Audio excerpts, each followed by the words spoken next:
आज हम देखेंगे कि आरएसआई एक ऐसा इंडिकेटर है जिसके बारे में जानते तो सभी हैं, पर सही तरीके से इसे यूज करना बहुत कम लोग जानते हैं।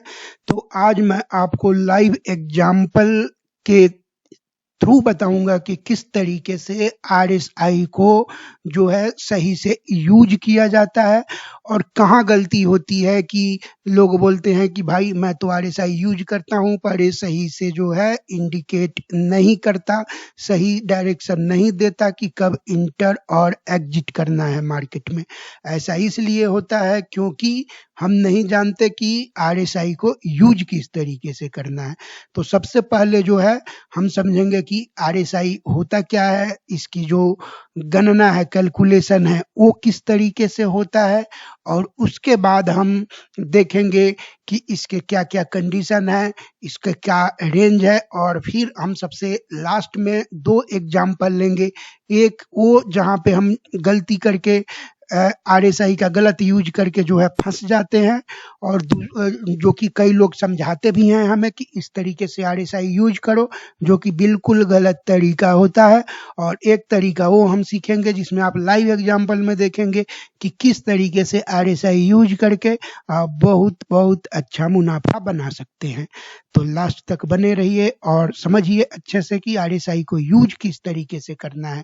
आरएसआई आता तो सबको है कि ओवरसोल्ड 30 है, तो जो है ओवरबॉट ओवरसोल्ड का जो ये कहानी है, इसको भूल के हमें अच्छे से समझना है कि आरएसआई को यूज किस तरीके से करना है इंटर और एग्जिट होने के लिए।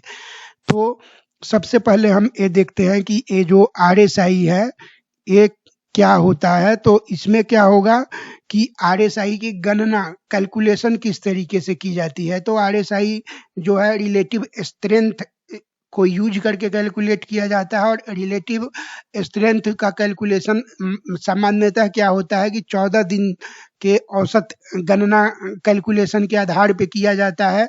तो इसमें क्या किया जाता है कि जो हमारा 14 दिन में के जो वर्किंग डे होते हैं उसमें जो औसत लाभ हुआ होता है किसी एक इक्विटी में, और जो उसमें हानि हुई होती है, तो लाभ को, औसत लाभ को, एवरेज प्रॉफिट को एवरेज लॉस से जब डिवाइड करते हैं तो रिलेटिव स्ट्रेंथ आता है, और उसको फिर हम आरएसआई निकालने के लिए क्या करते हैं कि 100 में से माइनस करते हैं, जो कि ऊपर आपको फार्मूला दिया गया है। तो इस तरीके से जो है आरएसआई कैलकुलेट होता है, और आरएसआई हमें बताता है कि कब मार्केट में जो है ओवर सोल्ड या ओवरबॉट की स्थिति बनी हुई है। तो हम इसे देखेंगे कि और किस तरीके से यूज कर सकते हैं। तो आरएसआई का ट्रेडिंग में उपयोग कैसे किया जाता है। यदि तो 70 से ज़्यादा है आरएसआई में की वैल्यू जो है वो 70 से ज़्यादा है, तो ये बताता है कि लोगों ने बहुत ही ज़्यादा जो है उस पे बुलिश होके बहुत खरीद रखा है, और उसमें जो है गिरावट जो है आने वाले टाइम में आ सकती है। और 30 से नीचे हो तो यह संकेत देता है कि इसमें जो है काफ़ी ज़्यादा लोगों ने बेच दिया है, और इसमें आने वाले टाइम में जो है ऊपर की ओर प्राइस का मूवमेंट हो सकता है। लेकिन ये हमेशा दोनों कंडीशन सही नहीं होता।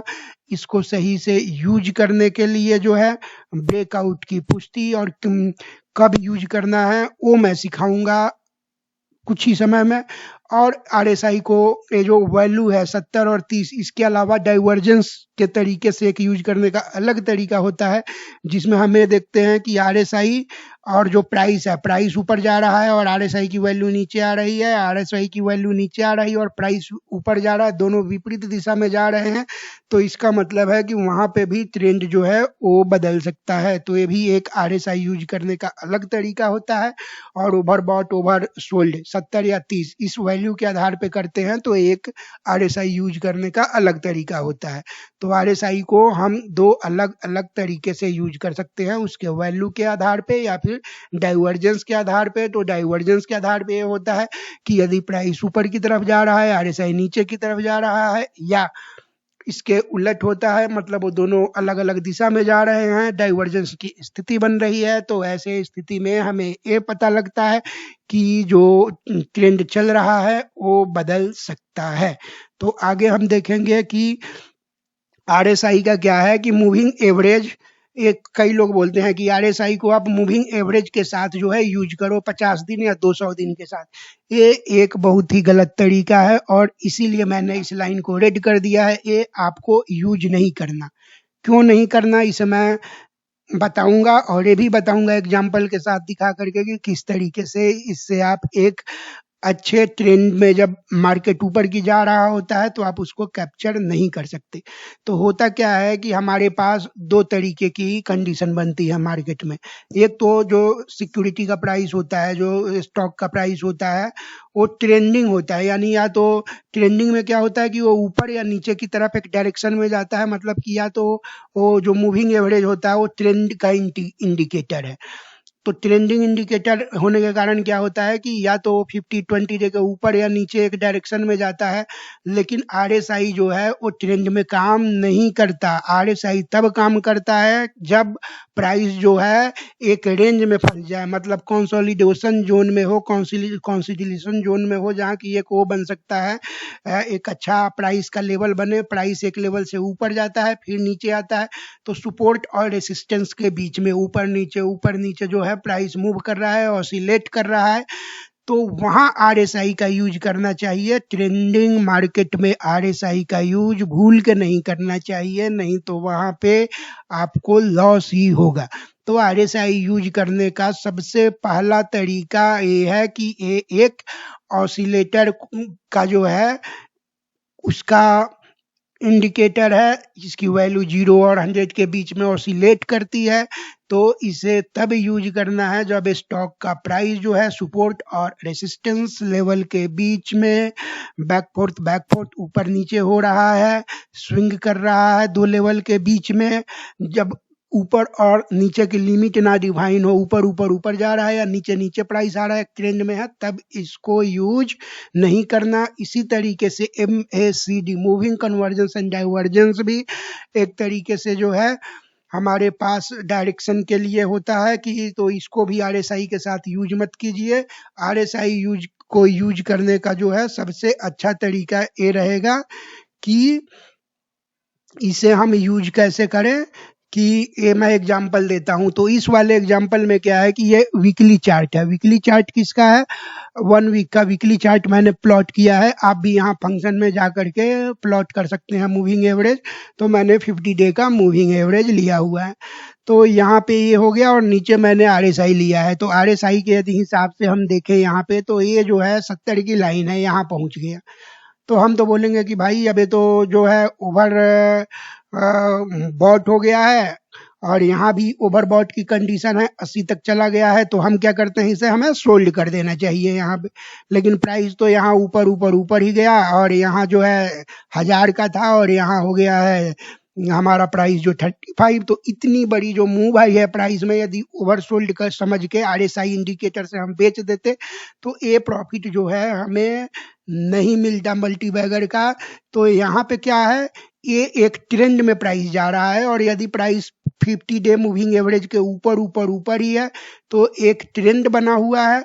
तो यहाँ पे ट्रेंडिंग जो होते हैं, ट्रेंडिंग इंडिकेटर, उनके साथ ट्रेंड में जब एक प्राइस मूव कर रहा हो तो वहां हमें क्या करना है कि आरएसआई को यूज नहीं करना कि भाई यहाँ तो जो है ओवर सोल्ड लेवल में चला गया है। तो इसे हम क्या करते हैं कि फटाफट ए, बेच के निकल जाते हैं। तो हमें यूज कब करना है, अब ये दिखाता हूँ। तो यहाँ पे देखिए, ये है एशियन पेंट का 1 वीक का। तो 1 वीक का है। तो यहाँ पे इस चार्ट को यदि हम देखते हैं तो यहाँ पे प्राइस क्या कर रहा है, ऑसिलेट कर रहा है, बैक फोर्थ कर रहा है। नीचे है, ऊपर गया रेसिस्टेंस के पास, वापस आया, फिर क्या हुआ कि रेसिस्टेंस के पास गया, फिर इस डायरेक्शन में सपोर्ट के तरफ आया, फिर इधर रेसिस्टेंस और सपोर्ट की जो हम लाइन ड्रा करते हैं, हमेशा जरूरी नहीं है कि उसको टच करे ऊपर या नीचे, थोड़ा इधर उधर हो सकता है। तो इसमें क्या है कि प्राइस जो है ऑरेंज के बीच में, दो जो लेवल है उसके बीच में ऑसिलेट करता है। ऐसे में ये ऑसिलेटरी जो हमारा ऑसिलेशन करने वाला आरएसआई इंडिकेटर बहुत अच्छा काम करता है। कैसे, देखिए यहाँ पे क्या है, ये नीचे की तरफ चला गया, लगभग ये 30 जो है ये 30 की लाइन है, तो यहाँ नीचे उसके करीब आ गया। यहाँ से देखें तो प्राइस भी ऊपर जा रहा है, आरएसआई भी ऊपर जा रहा है, तो यहाँ यदि हम बना लेंगे तो कुछ टाइम के बाद वेट करने के बाद हमें ये मूवमेंट मिल जाएगा। फिर जब प्राइस यहाँ पे आया सपोर्ट और यहाँ पे गिरा और यहाँ पे ये आरएसआई भी नीचे की ओर आ रहा है, प्राइस भी नीचे की ओर आ रहा है, तो ये दोनों ही बोल रहे हैं कि भाई अब निकल जाना चाहिए, और ये स्थिति भी दिखा रही है कि ओवरसोल्ड की है, तो हम यहाँ से जो है बेच के निकल जाएंगे। फिर ये नीचे की तरफ आया, प्राइस यहाँ पे जो है हमें एक इंडिकेशन मिला कि ऊपर की तरफ जा रहा है, आरएसआई और प्राइस दोनों मूव करना स्टार्ट करते हैं, और ये 40 से नीचे आ ही चुका है, तो यहाँ पे जो है ओवरसोल्ड की कंडीशन के नियर अबाउट है, तो यहाँ पे हम एंट्री लेंगे। फिर ऊपर की तरफ जैसे गए तो आरएसआई नीचे की तरफ, प्राइस नीचे की तरफ, और ये लगभग टच कर चुका है ऊपर रेसिस्टेंस लेवल को, तो यहाँ से हम आउट हो जाते हैं। फिर जब नीचे की तरफ ये इधर आया, हम इसमें जो है यहाँ पे कहीं अपना एंट्री बना लिए, और फिर यहाँ पे जैसे जाता है देखिए टॉप के ऊपर, ये 70 के ऊपर चला गया, तो यहाँ पे ये जो है ओवरबॉट की कंडीशन दिखाता है, दोनों ही नीचे जा रहे हैं आरएसआई और प्राइस, तो इस आधार पे हम जो है बेच के निकल जाएंगे। तो यहाँ पे हमने देखा कि हर बार जो है हमारा आरएसआई ने अच्छा इंडिकेशन दिया, तो हमने यहाँ पे आरएसआई को दो तरीके से यूज किया। एक तो देखा कि ओवरबॉट और ओवर सोल्ड की कंडीशन देखी, और तब हमने यूज किया जब ये प्राइस जो है सपोर्ट और रेसिस्टेंस के बीच में फंसा हुआ है, दो रेंज के बीच में बैक एंड फोर्थ ऊपर नीचे प्राइस कर रहा है, तो ऐसे स्थिति में आरएसआई का बहुत अच्छा यूज हुआ।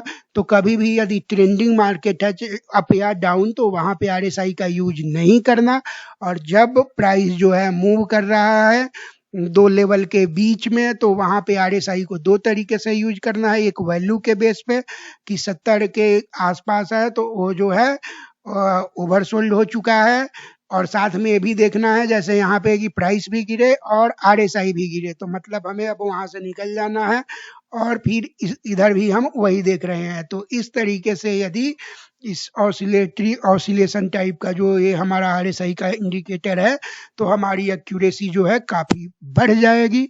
तो इस तरीके से आप आरएसआई को यूज कीजिए, और यदि आपको ये अच्छा लगा तो इसे सब्सक्राइब कर लीजिए, लाइक कर दीजिए, और आरएसआई या किसी और इंडिकेटर के बारे में आप जानना चाहते हैं तो जरूर कमेंट कीजिए। धन्यवाद।